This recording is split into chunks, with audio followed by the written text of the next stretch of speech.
साहित्य पाहिलं ते कशाचं होतं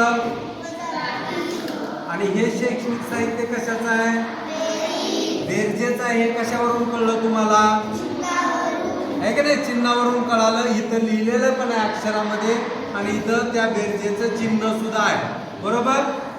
गणिती क्रिया करत असताना आपण चिन्ह बघत असतो. चिन्ह कुठलं आहे वजाबाकीचं आहे बेरजेचं आहे गुणाकाराचा आहे भागाकाराचा आहे त्यानुसार आपण क्रिया करत असतो. इथं चिन्ह आहे बेरजेचं बरोबर. आता आपण यांना नाव दिलं समजा हा कृष्ण आहे आणि हा प्रवीण आहे. याच्यावरून आपल्याला यांच्याकडे 10 आणि 10 चॉकलेट आहे. आता यांची बेरीज जर आपल्याला शिकायची असेल तर पहिल्यांदा तू याच्यामध्ये एक अंकी संख्या घे बरं कुठली पण. याच्याकडे प्रवीणकडे किती चॉकलेट आहेत तुला काय वाटतंय प्रवीणकडे किती चॉकलेट असावे. पण आता तुला संख्या घ्यायची नाही तर एक अंकी किती 9 मग एक चॉकलेट कमी केलं. आता हे 9 झाले प्रवीणकडे चॉकलेट. हा हे बरं चॉकलेट 9 झाले. आणि कृष्णाकडे चॉकलेट किती पाहिजे तुला 7 ना आहेत का 7 बघ बरं 7.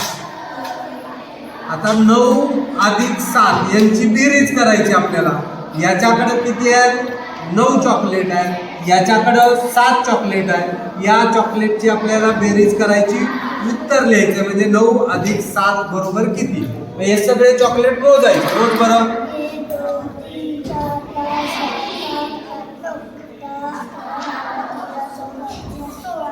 16 उत्तर किती आलं 16.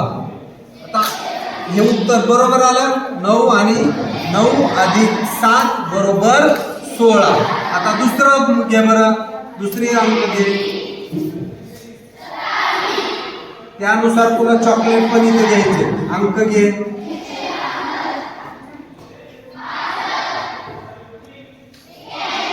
7 अधिक 5. आता याचं तू लिहिलेलं आहे याच्याकडे किती चॉकलेट आहेत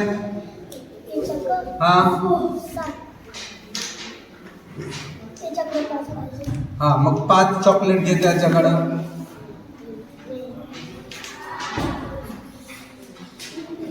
आणि याच्याकडे किती आहेत हा घे 7 आहेत का 7 परत हा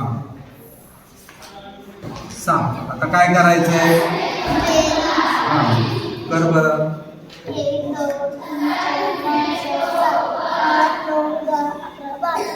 12. उत्तर किती आलं 7 अधिक 5 बरोबर